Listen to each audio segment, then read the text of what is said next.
Okay, hello. My name is Ernesto Nunez Chacon. I'm from Costa Rica. That's like 2 cars, 4 planes, 15 hours stuck at an airport, 12 hours stuck with an Armenian 85-year-old Trump supporter and an airplane. And in total, it's like 36 hours away from Armenia right now. So yes, in other words, I have a jet lag bigger than Russia right now. So if I fall asleep, it's not that it's not that I'm being bored by myself. It's just that I'm a human being. But you can call me just Ernie to make things simpler because as you heard, my name is pretty big. So just Ernie, just like Madonna's just Madonna, Cher just Cher, Adele just Adele. This microphone is just a better microphone. I'm from just an orange egomaniac. So speaking of orange egomaniac, I want to speak a little about myself before I start my presentation because I think I'm just like Superman. Because just like Superman, I'm a journalist. He does journalism on his spare time. I do it 24/7 even when I don't want to do journalism because someone has to pay the bills. And I try to do journalism that is as incisive as Superman's heat vision or this guy's jawline. I mean, if you look at it, at that smile, pretty incisive. It goes straight to your genitals. Then I'm also a copywriter, just like Don Draper from Mad Men. Not like in bed. I'm not like that in bed. Just take my word for it. I don't give them demonstrations, but my grinder is on in case you want to be auditioned. And I'm also a humorist. I have a pretty acid sense of humor, not as acid as the acid reflux that some politicians provoking me when I found out what they are doing. I don't know if there are some politicians here in the house. If they are, you can raise your hand. I'm medicated, so I won't bark. And I'm also going to ask all the other fellow comedians to please refrain from fake mocking jokes because I'm a very spiritual person, okay? I'm fully devoted to the goddess of artistry, Cindy Lauper. There's a picture of my goddess and myself right before her concert and right before we consummated our love backstage. I'm also pretty sick. I'm a Trekkie, so when I hear Star Trek, I'm aroused. And I also come with a lot of baggage. I have a history. I'm a kid of the 90s. There's my sister Amanda, who for a long time was basically my Pikachu. And and there she is like doing Thunderbolt or being like really, really constipated. And also, if you haven't noticed, I'm like a very sexual person, so I'm pretty horny, especially after 36 hours, like flying and not in the sexy way. So as I said, my Grindr and Tinder is on, and I've heard about some new apps, so let's turn up the heat. But more importantly, I'm the director of La Doble Traccion. La Doble Traccion is a transmedia news outlet.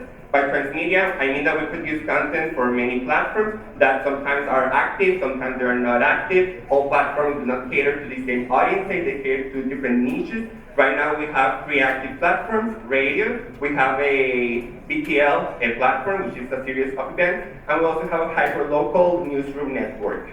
We do investigative journalism, and we mix it with acid humor, and we try to mix it up with innovative gamification. And basically, our mission is to battle newsfobia. Because I do think that journalism is boring. Journalism right now is like, there's anesthesia, and there's journalism on top. But there's a solution, and that solution is around the fact that humans, not girls, that's the only mistake my goddess in the upper made, not only girls, but humans, and probably aliens, just want to have fun. It's in our core. We just want to have fun. And there's like a perfect example. Right now, in news, we're being like scared by the news, intimidated by the news, bored by the news, disgusted by the news, and that's why we are running away from the news, and we prefer not to get informed. And this is a perfect example of that. This guy was doing the news, and while doing the news, he fell asleep. If that had happened doing that, if you were to fall asleep while doing it, that would have been like pretty creepy. This not only creepy, but it is also very illustrative of how seriously boring journalism is right now. And the problem is that when we run away from the news, when we as a society don't want to get informed, we become more and more and more blind. And the more blind we become, the more vulnerable we get to manipulation, to lies, to fake news, because we just simply don't know better. They tell us something and we don't know. We don't have the information to know whether or not that's true or how true is it or what a big lie that is. There's an insight behind all this, and it's the fact that getting informed right now is like homework. And nobody, either someone to raise their hand and tell me that they love to do homework, that they woke up during school days and they would say, oh my God, what a beautiful day, I can't wait to do my math homework. No, I don't think so, don't lie. I don't think anyone here wakes up and says, oh my God, I just closed this newspaper. I can't wait for it to come out the next week because it was such a pleasurable experience. Oh my God, this is like better than sex. No, it isn't. That's not happening.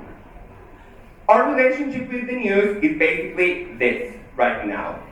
But I want the relationship with news to be more like this.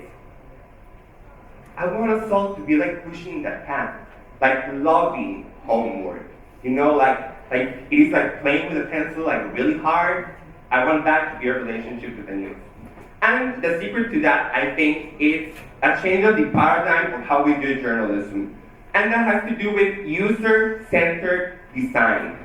We journalists never had to think about designing package, designing what goes around the product. We basically had to do a pretty decent content and then we place it on a newspaper and that medium was able to make it reach lots of people. That's not happening anymore. We need to think about the user. And that's why I told you all those intimate facts about myself. Because all those creepy things are what you need to know of your audience in order to cater to them. This is a basic map of how you do user design, user experience design. You do research, so you need to research your audience. Then there's an insight, and then you go into concept, and then you design. I want us to take care of people's informative needs through their own tastes and preferences. Not always what we need as a society in terms of information is information that we want.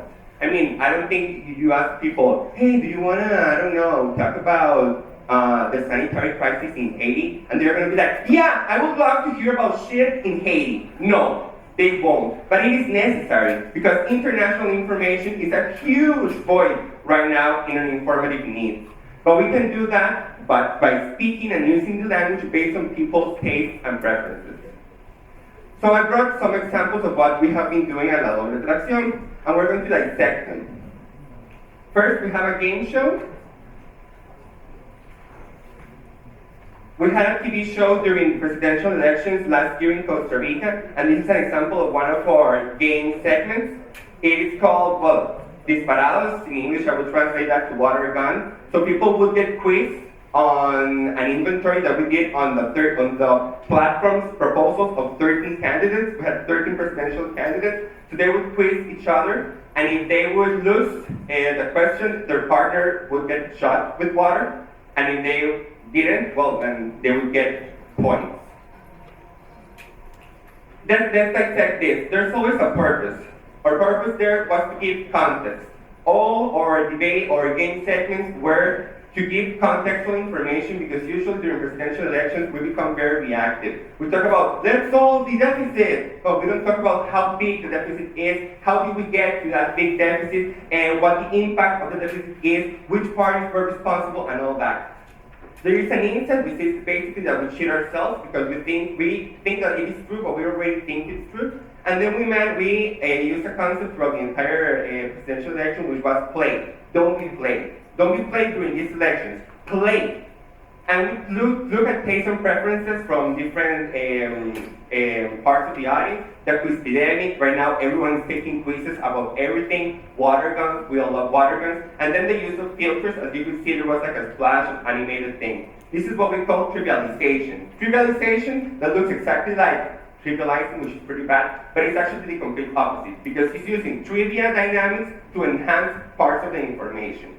So we trivialize, for example, beer pong. we trivialized Chubby Bunny, and many others. We even trivialized Never Have I Ever, but with the candidates. So we would interview presidential candidates, that's our current president, and we would use Never Would I Ever instead of Never Have I Ever to force them to take a stand on certain issues. Because, I mean, candidates tend to be very wishy-washy, and they just BS us.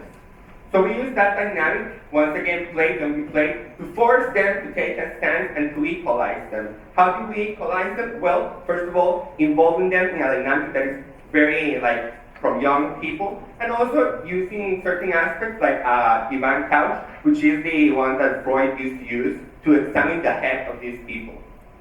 Then we also did music remixes during the federative elections in Costa Rica. There we mixed information, questions from the rector of the most important public university in Costa Rica, which has financial autonomy and receives around 1.5 of the GDP of the country, and we mixed it with questions of music. So for example, in those remixes, you would hear at the same time candidates answering with what song did you overcome losing last year's election. These questions were made by the rector, and how to improve social service and research inside the university. Also at the same time, you would hear what song would you dedicate to me, the rector of the university. He would be asking this to the candidates for the federative places at the university, and one candidate even say, I would dedicate the Imperial March to you because I would like you to step out of the dark side and become less of a neoliberal in our university. So that's what you basically would hear during these remixes. We also did news games. This is a video of an Operation Candidate news game that we did. So basically here you would operate, complete the operation of the candidate. The interview was done by the director of the University Council, where students have 2 public election places. The students there get paid even $1,000 per month for representing the students. And during these elections, nobody cares about them, even though they're making not only that amount of money, but they're basically part of the small congress at the university. So you would play in order to complete the surgery, because when you come to think about it, an interview is basically a surgery. You get out everything out of a person, or you try, and then in this case we gave people a reason to put all that information back in. We also did dolls, not voodoo dolls, but dolls. In this case, what we were trying to do was put a fitness test on the candidates, get all their proposals through a acid test and make something that was memorable. And once again, why? The answer was nobody likes to be played during elections. They are always promising things, and that doesn't happen. And so how can we make actually inverse the roles and make people play with the candidates? Well, we created dolls about them, and we infused those dolls with information from our own investigative research about these candidates. We ended up distributing over 3,000 of these dolls in very trending news places, trending places for young people like bars, independent bookstores, a manga store. And these are some examples. So people would actually get their dolls and they would play with them and dress them up. But all clothes were satires of their contradictions or weaknesses or things that were proved to be wrong based on the data. And people would play with them and share them. And also the dolls would be linked to the interviews that we did with them. So these are some examples. And there are some pictures of people doing Frankensteins with candidates. And we also do events, or have done events, which right now is actually one of our platforms, which is called Debates Relámpago. Debates Relámpago is basically a take on speed dating, but we use it to turn it into speed debating. So citizens from all over Costa Rica and from all backgrounds come and they get into debate partners, and every 6 minutes they debate a different question about a different present subject in the country, and that is done in a bar, between pizza, with a beer in their hands, and in the mix we also always have ministers, congressmen, congresswomen regarding this type of subject. In order to, here, that's a congressman with 2 law students, that's another congressman with a very socialist girl that works at the mayor's office. That's a regular picture of the club. And here what we were trying to do is to horizontalize the communication and also to create bridges of empathy between people. Costa Rica was left very polarized after our elections, so we tried to create a safe space where people could create bridges and exchange differences, yes, but build solutions on top of those differences. And we got inspired by taste and preferences once again, which is like a Tinder mania that we have. Like right now we're always like, 1 second, swipe left. 1 second, swipe right. And that's basically the same dynamic here, but put to the service of information. To conclude, we're living right now in a world where the internet is a universe where all languages converge. All imaginable languages. Music, video, film, whatever. And yet, the most common format that we use for the news is basically the note, like the text note, which looks exactly the same as the text that were printed back when Gutenberg started to print stuff. That's ridiculous. That cannot be the most common format in a world where right now all languages converge. Every single message that we want to do is a message where we have to think first about the user who's going to consume it. It's not time to make like a maquila and just text note, text note, text note. No. There are very cheap ways to do this. There are very cheap ways like the ones we show. That video game, for example, was done using Articulate, which is a very simple platform. So we have to think about them in order to make people love the news. Love the experience of the news and come back to them. Even Vulcans love to have games. Even boards love to play games. So basically, everyone has fun in their core and are searching for fun. So we have to cover our information and make it fun from the very beginning. We have to design it so that it is fun and that it is a game and have fun ourselves. Because only if you know you have in your mind all the various forms in which we have fun and in which other people have fun, that's the only way to think fun for other people. So thank you very much for having me. Thank you to the GCN for inviting us all here. And thank you for your attention.